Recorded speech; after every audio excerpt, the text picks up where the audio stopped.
What's shaking, Xbox Central fans? Get ready for a rapid-fire rundown of the hottest news hitting your console. We're diving deep into the latest updates, and you won't want to miss a second of this. From magical mana harvests to zombie survival, and even some behind-the-scenes studio shakeups, we've got it all. Plus, a look at what happens when demolition meets digital. Stick around, because you're about to get the inside scoop. Let's go. First up, we're talking about a game that promises endless mana and wizardry. Is it a magical experience or just an idle distraction? We break down Idle Wizard. Then, we're facing the undead horde in a new survival shooter. Can bullets and brains deliver a fresh take on the genre? We've got the details. Next, a major development out of InXile Studios, revealing a cancelled VR survival game and the impact of a big acquisition. What went wrong, and what does it mean for future projects? Finally, we're getting our hands dirty with some virtual construction and destruction. Is Demolish and Build 3 the ultimate sandbox or a structural failure? We'll tell you. Don't go anywhere, hit that subscribe button and ring the notification bell so you never miss an update. We've got all the essential Xbox news you need, right here, right now. Mana Mastery or Mindless Grind, Idle Wizard reviewed. The genre of idle games has long been a point of contention for many players, myself included. The very concept, playing a game that requires minimal active participation, often feels counterintuitive. My last real foray into this space was with Clicker Heroes, and since then, I've largely steered clear. However, the release of Idle Wizard by Two Wizards and Desert Water Games presented an opportunity to see if the genre has evolved. Could this be the title that reignites my interest? Don't expect a compelling narrative. The Xbox Store blurb asks if you've ever dreamed of being a wizard, but the reality here is far simpler. Gather mana. That's the core mechanic. The game provides ample opportunity to accumulate vast amounts of this magical resource, making the wizard fantasy accessible, if not exactly thrilling. The presentation is functional. The visual style shifts depending on the chosen wizard class. Whether you opt for a necromancer or a druid, your character's appearance changes. Cosmetic customizations are also available. Your recruited pet, assisting in mana collection, appears in a smaller window at the top of the screen, alongside a counter displaying your current mana per second generation. Beyond occasional clickable effects like fireflies and vortexes, the screen remains largely static. The sound design offers a subtle, pleasant musical score that complements the gameplay without being intrusive. However, significant sound effects are sparse, which is typical for this genre. The gameplay loop is, as expected for an idle game, straightforward. The primary objective is to gather mana as efficiently as possible. This is achieved by purchasing various contraptions that progressively increase mana generation. As you earn more mana, new upgrades and contraptions become available, creating a cycle of earning and reinvesting. Upgrades often work in tandem with contraptions. For instance, an upgrade might boost the mana output of your mana fountain. Maintaining a balance between these elements is key to maximizing your mana gathering speed. Like many idle games, Idle Wizard incorporates a reset mechanic. Reaching certain milestones allows you to reset your progress, earning bonuses that accelerate future mana collection. The inclusion of spells, tied to your chosen class, adds a minor layer of variety. While some spells are universal, others are class-specific. Using these spells strategically can offer a small boost, but it doesn't fundamentally alter the core experience. A peculiar aspect of Idle Wizard is its apparent lack of offline progress. Unlike many idle titles that continue to generate resources while the game is closed, Idle Wizard seems to require continuous operation to make any headway. This limitation raises questions about its appeal, especially when compared to more engaging games available. I found that leaving the game running overnight was the most effective way to progress, allowing me to unlock numerous upgrades and a significant amount of gamer score. Around 2000 G, while this provided a decent return for minimal effort, the core gameplay loop itself is quite dull. Unless you're specifically hunting for gamer score, Idle Wizard is likely to disappoint. Idle Wizard offers a functional, albeit uninspired, idle game experience. Its primary draw might be its accessible gamer score potential, but the repetitive gameplay and lack of offline progression make it difficult to recommend for general enjoyment. Sit back and watch the potions brew in Idle Wizard for free on Xbox, https://www.xboxhub.com/sit back and watch the potions brew in Idle Wizard for free on Xbox/. Download Idle Wizard for free on Xbox Series XS, https://www.xbox.com/ngb/games/store/idlewizard/9p0 G32 LCD 7B9/0010. Or play on Xbox One, https://www.xbox.com/ngb/games/store/idlewizard Xbox One/9 MV0 ZPWQD9 GN/0010. Hold on, because the zombie apocalypse just got a whole lot more interesting. Get ready to dive into the frantic action of Bullets and Brains. Survive the Undead. Bullets and Brains delivers co-op zombie mayhem. Another day, another survival game emerges, and this time it's Bullets and Brains from Avjar Studios and No Gravity Games. Billed as an action-adventure shooter, the game plunges players into the familiar zombie apocalypse scenario, tasking them with fending off the undead to survive. The question is, does it bring anything fresh to a saturated genre, or is it just another rehash? The narrative, as is often the case with such titles, is minimal. Players find themselves in a survivor camp post-apocalypse, seemingly doing well while the rest of the world has fallen. The camp needs resources, leading the player to venture outside the safe zone on missions. Armed with a firearm and a destination, you're dropped into the thick of it with little more than a good luck.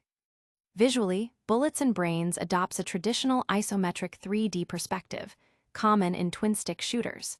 The character and enemy sprites are large and colorful, with a surprising variety in zombie designs.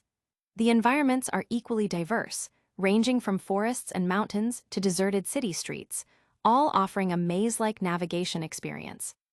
The camera handles the fast-paced action well, and the frame rate remains stable even during intense swarm encounters, which is a definite plus. Sound design is commendable. The groans of the undead and the sounds of gunfire blend effectively, creating an immersive atmosphere. While mission briefings and story elements are conveyed through text windows, lacking voiceovers, the overall audio presentation works well without any significant drawbacks. At its core, Bullets and Brains functions as a solid twin-stick shooter. The key differentiator is its leveling mechanic. Similar to other survival games, each run begins at level 1, and players must collect brains and energy to level up. Upon leveling, players are presented with a choice of 3 power-ups, making strategic selection crucial for survival. These power-ups can significantly enhance your chances of success. Missions are varied, including objectives like destroying zombie nests, surviving waves of enemies against a timer, and searching for specific items. Bonus items found through exploration can be traded for new abilities back at the camp. Surviving and extracting with these collected points is challenging, adding a layer of risk and reward. The gameplay is fast and frantic, yet Bullets and Brains manages to avoid feeling overwhelming. With good spatial awareness and movement, lower difficulty levels are quite manageable. For a greater challenge, the game offers a robust 2-player couch co-op mode. Doubling your firepower against hordes of zombies is highly effective, and the co-op implementation is well executed. Playing with a friend can certainly even the odds. Bullets and Brains, despite its humble origins, successfully combines elements from various games to create a genuinely fun experience. While it may not be the deepest game on the market, and the story is rather thin, it excels as a quick co-op blast that will satisfy fans of the genre. It's a game that effectively scratches the itch for zombie-slaying action. Go big with the co-op zombie chaos of Bullets and Brains, https://www.xboxhub.com/go big with the co-op zombie chaos of Bullets Brains/. Buy Bullets and Brains on Xbox, https://www.xbox.com/ngb/games/store/bulletsbrains/9pm991 M378LN. But what happens when a studio's ambitious plans are sidelined by a major acquisition? we delve into the story of a cancelled Wasteland VR survival game from InXile. Xbox acquisition and VR ambitions. The story of InXile's cancelled Wasteland game.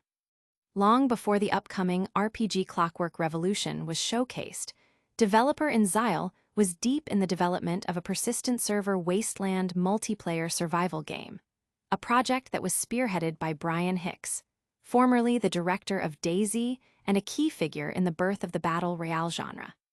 Hicks joined InXile in 2017, bringing with him a vision for a game that blended the core systems of DayZ with the post-apocalyptic universe of Wasteland, all within a VR environment.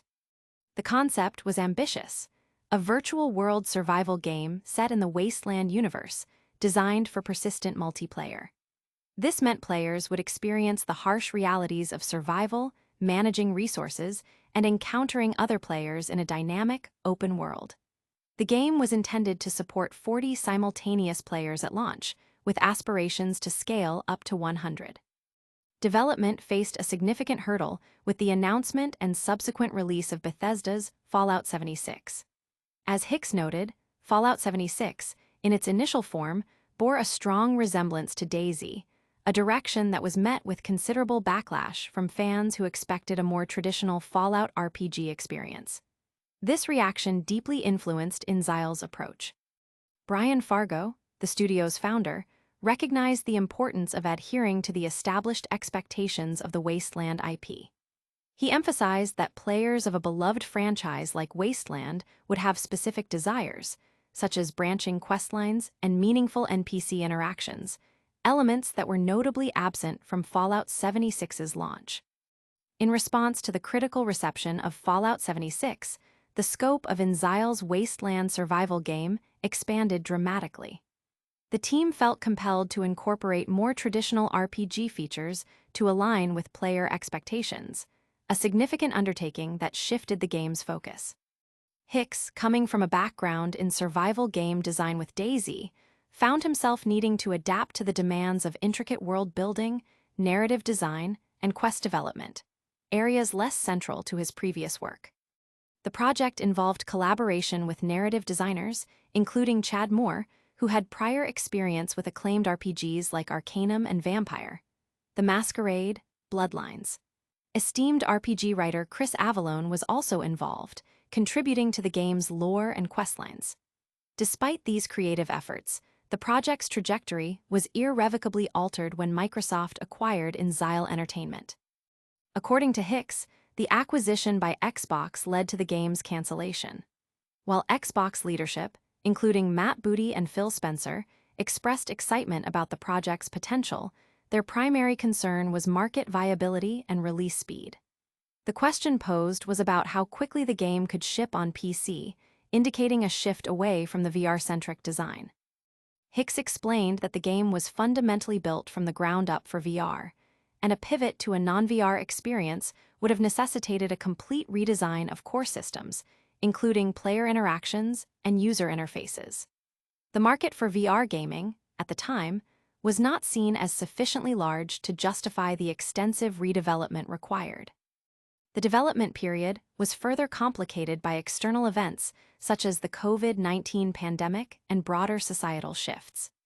Amidst this challenging environment, Hicks was presented with an opportunity to join Dean Hall's studio, Rocketworks, in New Zealand to work on the survival game Icarus.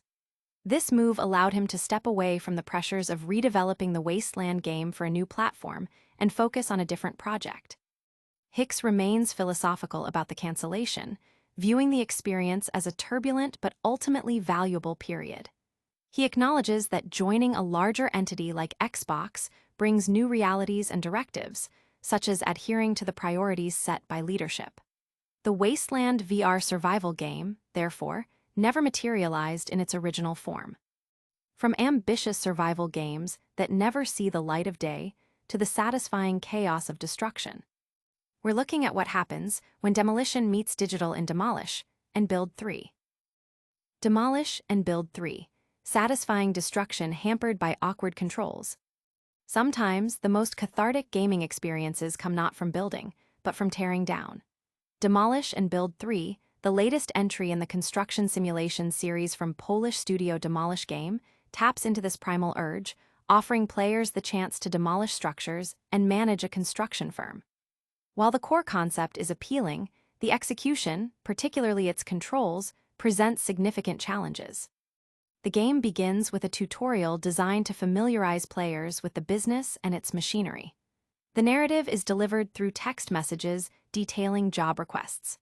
While functional, the story lacks depth, offering no backstory on the player's entry into the construction industry or any personal motivation for engaging with the work. Gameplay in Demolish and Build 3 involves undertaking various jobs, each requiring different skills and tools. Players will operate heavy machinery to smash buildings into rubble or meticulously place structural components. Completing jobs earns money and experience, unlocking new opportunities and machinery. The variety of tasks provides a decent gameplay loop, offering a mix of demolition and construction. However, the controls are a major stumbling block. From the outset, they feel unintuitive and cumbersome. Precisely placing objects is difficult, and even initiating and operating machinery can be an overly complicated and frustrating experience.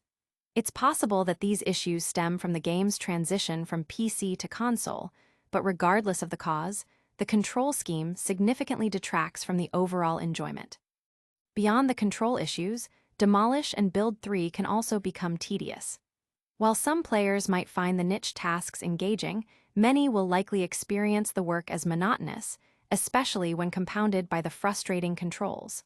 The game does offer moments of satisfaction, particularly when a job is successfully completed despite the challenges. The range of unlockable machinery is a positive aspect, with the machines appearing to be reasonably well-researched and accurately represented, allowing players to perform their intended tasks. Visually, Demolish and Build 3 is adequate. The machines are detailed, but the game's textures and lighting suggest an older generation of graphics. The destruction mechanics themselves work effectively, though the visual representation of crumbling materials can sometimes feel off. The audio design is a stronger point, with satisfying sound effects for demolition and tools. The background music, a soft guitar track, quickly becomes repetitive, prompting players to consider their own playlist.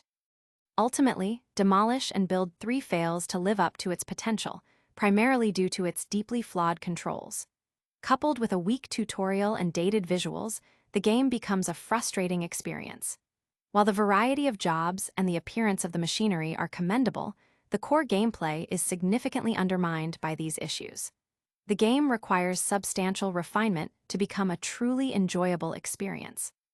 Time for a total knockdown. Demolish and Build 3 finally arrives on Xbox.